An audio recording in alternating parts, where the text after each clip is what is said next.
Всем привет! С вами в кино. Сегодня мы разберем сюжет драматичного фильма 2006 года «Последний подарок». Говард Рэд Стивенс уходит в мир иной. Тед Гамильтон спокойно реагирует на новость. Она не стала для него неожиданностью. Он просит помощницу мисс Гастингс оповестить семью и деловых партнеров. На похоронах сыновья умершего не рады тому, что на улице идет дождь, а на их лицах нет ни тени печали. Когда маленькая девочка Эмили убирает зонтик и смотрит на небо, мама просит ее открыть зонт, чтобы она не заболела. Из подъехавшей машины появляется Джейсон, уверенный, что очень крут в темных очках и с сигаретой в зубах. Девочка рада его видеть. Мама говорит парню, что он опоздал. Куда? В зал для совещаний входит Гамильтон и произносит соболезнования после смерти его делового партнера и друга. Его прерывает старший сын Реда Билл, которому не терпится услышать завещание. Мужчина рассчитывает получить огромную компанию стоимостью $600 миллионов. По завещанию компания достается Биллу, однако ей будет управлять совет, так как при жизни отца он не принимал участия в деятельности организации. Сын оскорблен и унижен. Джейсон все это время ждет в коридоре. Дочери миллионер завещал коровью ферму площадью 4000 гектар. Второй сын не получает то, на что рассчитывал, и выходит разгневанный из зала. Невестка Реда получает особняк, в котором она сейчас живет, а также трастовый фонд до конца жизни. К несчастью для женщины, право на дом остается в руках Гамильтона. Тед зовет в зал Джейсона, который уверен, что дед ничего ему не оставил. Наследство парня – это загадочная коробка с дисками. Распорядитель включает видео, на котором Ред обращается ко внуку со словами, что он не хочет испортить парня деньгами, как испортил остальных родственников. Поэтому старик оставляет Джейсону серию подарков-заданий, которые приведут его к финальному подарку. Если внук не справится, то он не получит ничего. Выполнение заданий должен подтвердить Гамильтон. Завтра в 7 утра внуку нужно лететь в Техас. Джейсону не нравятся игры деда, который и так забрал у него все. Юноша ругается и уходит, громко хлопнув дверью. Дома Джейсон рассказывает своей девушке Кэлен, что ему нужно лететь в Техас, чтобы получить загадочный подарок деда. Однако он не собирается ехать, уверенный, что Ред разрушил его жизнь. Девушка отвечает, что хоть парня и обеспечивает пожизненный трастовый фонд деда, но дополнительные деньги никогда не помешают. Утром он все же приезжает в аэропорт на мотоцикле. Следом подъезжает дорожная полиция, так как Джейсон нарушил несколько правил.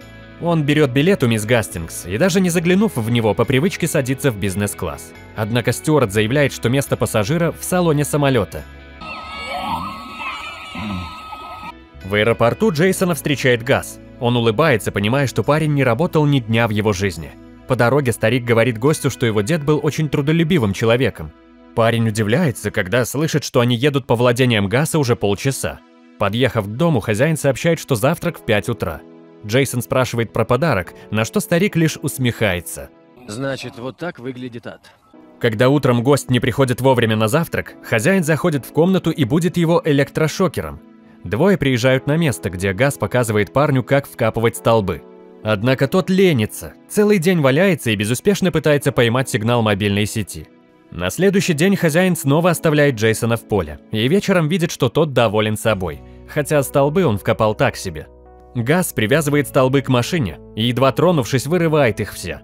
Джейсон ловит сигнал, забравшись на трактор, и делится с подругой, что, возможно, дед оставил ему в наследство землю, хотя точно он не знает. До парня доходит, что нужно выполнить задание, чтобы получить подарок. Воодушевленный, Джейсон упорно трудится и ровно устанавливает столбы. Он работает с утра до вечера целый месяц и даже хочет закончить начатое, когда старик приезжает за ним. Хозяин отвозит гостя в аэропорт и говорит, что если тот будет так же упорно трудиться, то сможет добиться чего угодно. Парень повторяет вопрос про подарок, но Газ снова улыбается и уезжает. Вернувшись, Джейсон удивляется, что его заставили целый месяц работать руками. Гамильтон отвечает, что это дар работы, и уходит. Парень догоняет Теда, извиняется за дерзость и благодарит за полезный урок, а затем спрашивает про следующий подарок. Узнаешь. Вернувшись домой, Джейсон обнаруживает пустую квартиру, а его крутую тачку забирает эвакуатор. Ред в следующем видео говорит: «Пока все не потеряешь, не узнаешь, что такое жизнь». После просмотра парень злобно комментирует, что на похоронах все ждали только одного – оглашения наследства. Следующее задание – вернуться в конце месяца с одним настоящим другом. Джейсон приглашает Кэлен в элитный ресторан и заказывает дорогое вино.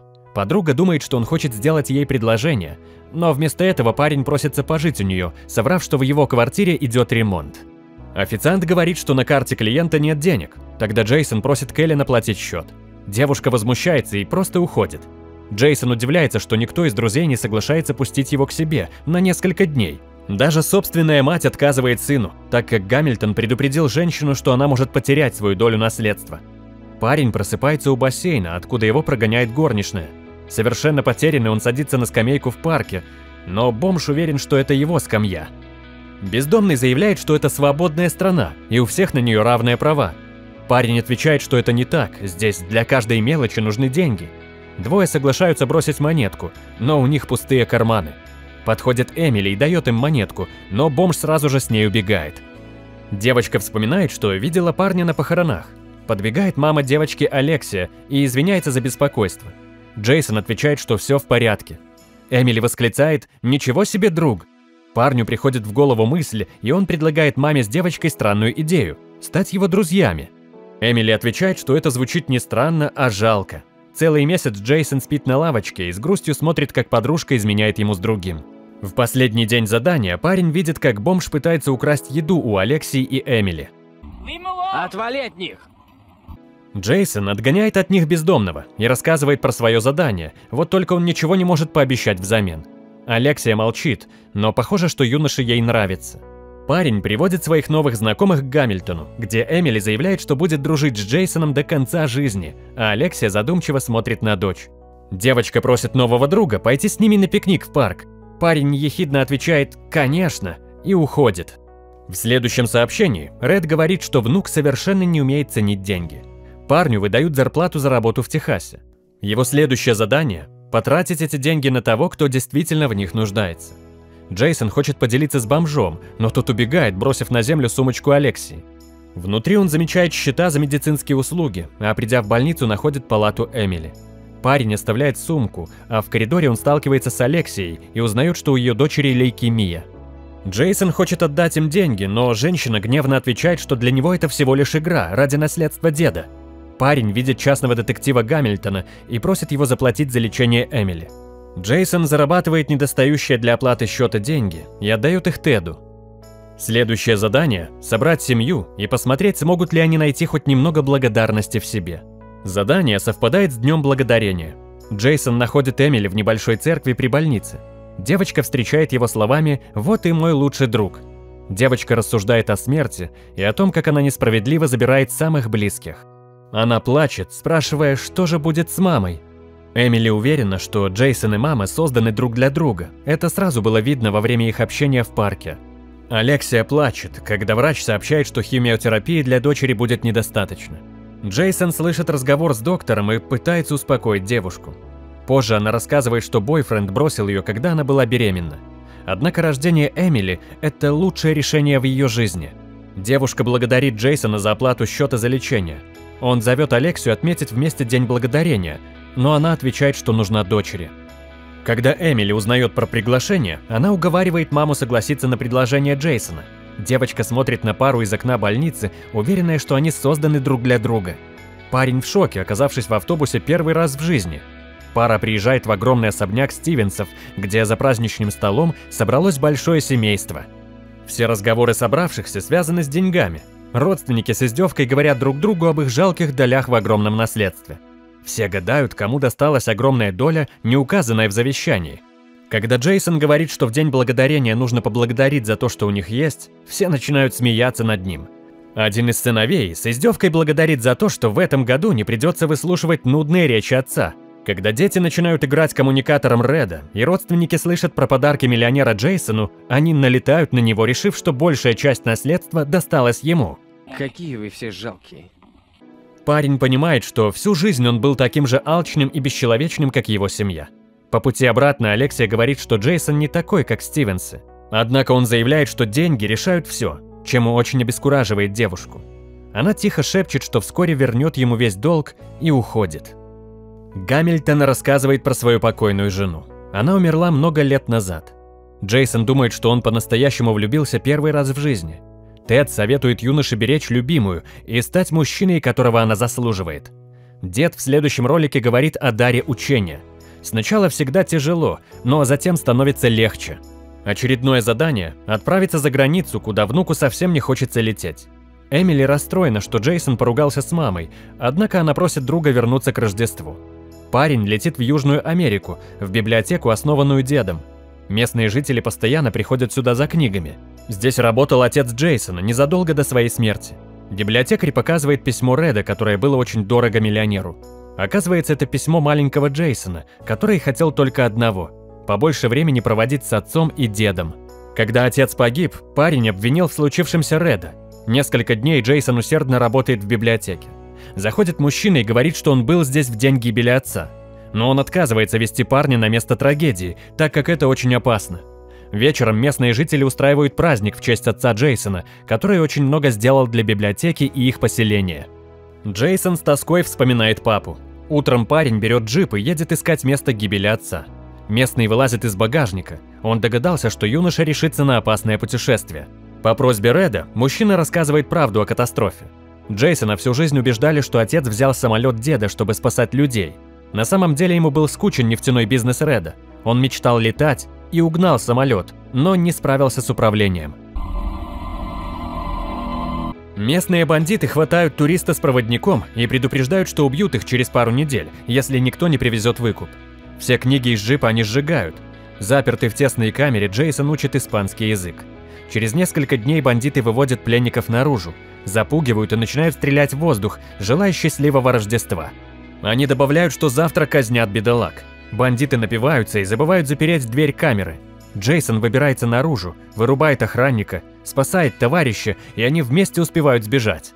Алексия встречает и обнимает друга в аэропорту. Девушка говорит, что они с Эмили очень беспокоились. Джейсон обещает следующее Рождество встретить вместе с ними. Следующего года не будет. Оказавшись на грани жизни и смерти, парень понимает, что деньги в этой жизни далеко не главное. Он, наконец, вскрывает огромную гору запечатанных писем от дедушки. В них Ред винит себя в смерти сына, который погиб, работая на него.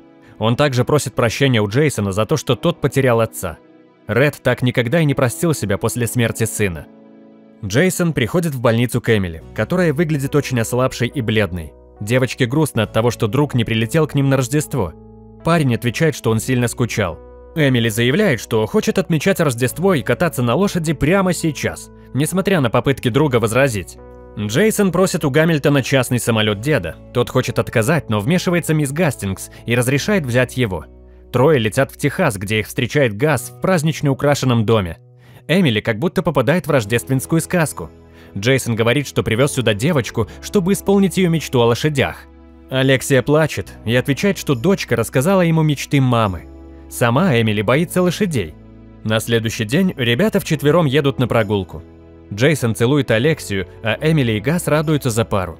В следующем видео Ред говорит, что настало время мечтать и воплощать свои мечты в жизнь. Парень спрашивает Эмили про ее самые заветные желания. Мечта девочки – это идеальный день с любимыми людьми, который наконец сегодня наступил. Эмили начинает плакать, и Джейсон забирает ее домой. Парень делится, что у него никогда не было большой мечты, он всегда хотел только развлекаться. Девочка благодарит друга за то, что он воплотил ее мечту в жизнь. Она смотрит на маму и говорит, что даже если у него не будет ничего, все равно рядом с Алексией он будет победителем. Джейсон произносит речь перед Гамильтоном и советом компании о том, сколько всего он узнал о жизни за последние месяцы, и что теперь желает воплощать в жизнь мечты других людей. По распоряжению Реда, Гамильтон отдает парню чек на $100 миллионов, который он может тратить как пожелает. Джейсон удивлен, он ожидал иного подарка. Мисс Гастингс говорит: «Ты просто стал другим человеком». Парень усердно работает. Теперь у него появилась мечта, которую пора воплотить в реальность. Он представляет совету свою идею больницы, где семьи смогут жить вместе в отдельных комнатах. Общая стоимость проекта – $350 миллионов. Парень готов сразу же вложить туда свои 100 миллионов. От совета требуется внести недостающие деньги, так как они, работая с Редом, заработали фантастическую сумму. Гамильтон соглашается с идеей юноши. Алексии звонят, и она сразу уходит с презентации, а Джейсон следует за ней. Алексия рыдает в палате Эмили. Она умерла. Девушка объясняет, что дочь настояла, чтобы мама пошла на презентацию. Двое спускаются в церковь, куда любила приходить Эмили. Вскоре мэр открывает дом Эмили. Проекту Джейсона дали зеленый свет. Гамильтон ведет парня в свой офис и показывает съемку частного детектива, где Джейсон незаконными методами зарабатывает недостающие $100 для оплаты больничного счета. Парень, глядя на эту запись, только улыбается. Гамильтон включает гостю последнее видео Реда. Дед горд за внука, который не только прошел все испытания. Он смог сделать гораздо больше, использовав наследство для блага других людей. Ред говорит, что он всегда будет жить, пока жив его внук. Я люблю тебя, сынок. И я тебя люблю. Гамильтон зачитывает итоговое завещание Реда. Все его оставшиеся активы на сумму $2 миллиарда достаются Джейсону. Парень не верит своим ушам. Гамильтон решает уволиться и передать все дела мисс Гастингс. Мужчина собирается работать на Джейсона, чтобы изменить мир, как однажды он изменил его вместе с Редом. Как вам фильм «Последний подарок»? Поделитесь в комментариях. Спасибо за просмотр и до новых встреч!